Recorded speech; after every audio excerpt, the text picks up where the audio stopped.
Hey, what is going on YouTube? My name is Scotty and welcome back to a brand new Call of Duty Warzone video. In today's video, I'm going to be sharing with you guys 5 tips to help you improve overall within Warzone. These tips are in wide variety and range from map knowledge to weapon attachments and everything in between. This is going to be a new series on my channel and I'll be doing 5 tips per video. And if you guys have any tips of your own which you did not see here in any of these videos, you can feel free to comment them down below so I can check your tips out and see how good they are. Real quick before we hop into the video, if you find the tips I provided in this video helpful or just overall enjoyed today's video, feel free to leave a like as it helps me out a ton and maybe even consider subscribing as well so you never miss out on a future upload here on the channel. But with all that said, let's get into our first tip of the day.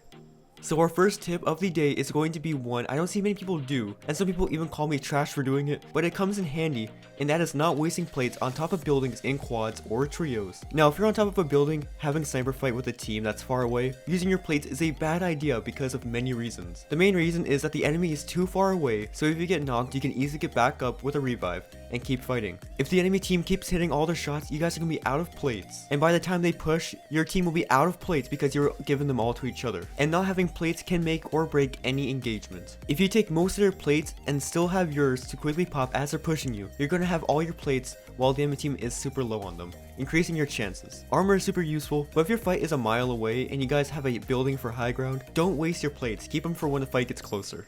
Now the second tip on my list is choosing the right floor weapons at the beginning of matches. Now of course, you don't always have the ability to just get good guns off the floor, but you should always be choosing the more meta weapons over any other weapon in the game. Throughout Warzone seasons, there have been floor guns which totally stand out more than others. And in Season 1 right now for Cold War, I can easily say the FFAR is by far the most crucial gun to use right now on floor loot. It can act as both an AR and SMG and can totally melt opponents. Try to avoid pistols and certain LMGs as they're not really that great as floor loot. They either lack in damage or the LMGs will have super hard aim down sight times, making you lose a lot more gunfights. The FFAR, the Milano, and the Bison are more reliable as weapons that you can find off the bat until you can get your loadouts or find better guns inside of chests.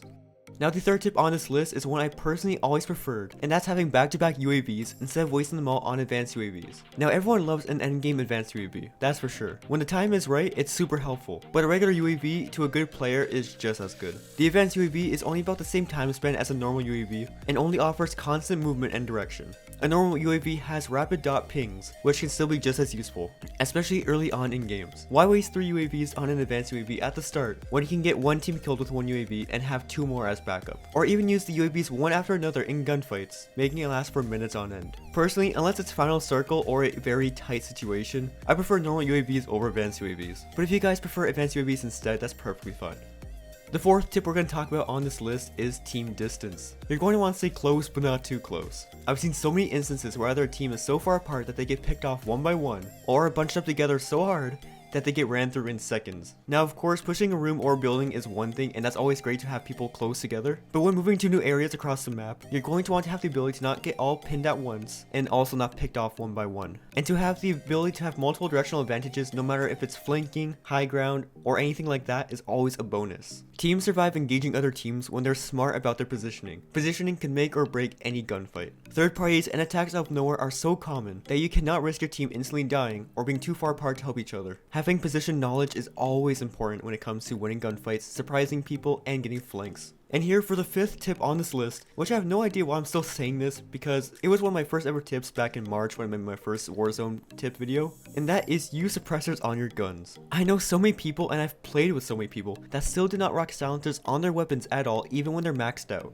And all this really does is show your positions on the minimap, letting the enemies know where you are and easily increasing your chances for getting third partied. Overall, it just makes it so much louder for people as well, as they can even hear which direction you guys are shooting from. The monolithic suppressor and the agency suppressor both offer silent shots with increased range, so there's no risk to your matches. So guys, just use a silencer. Some of them are really good and can increase your damage range, and is a lot better than having people see where you guys are shooting from and getting third partied.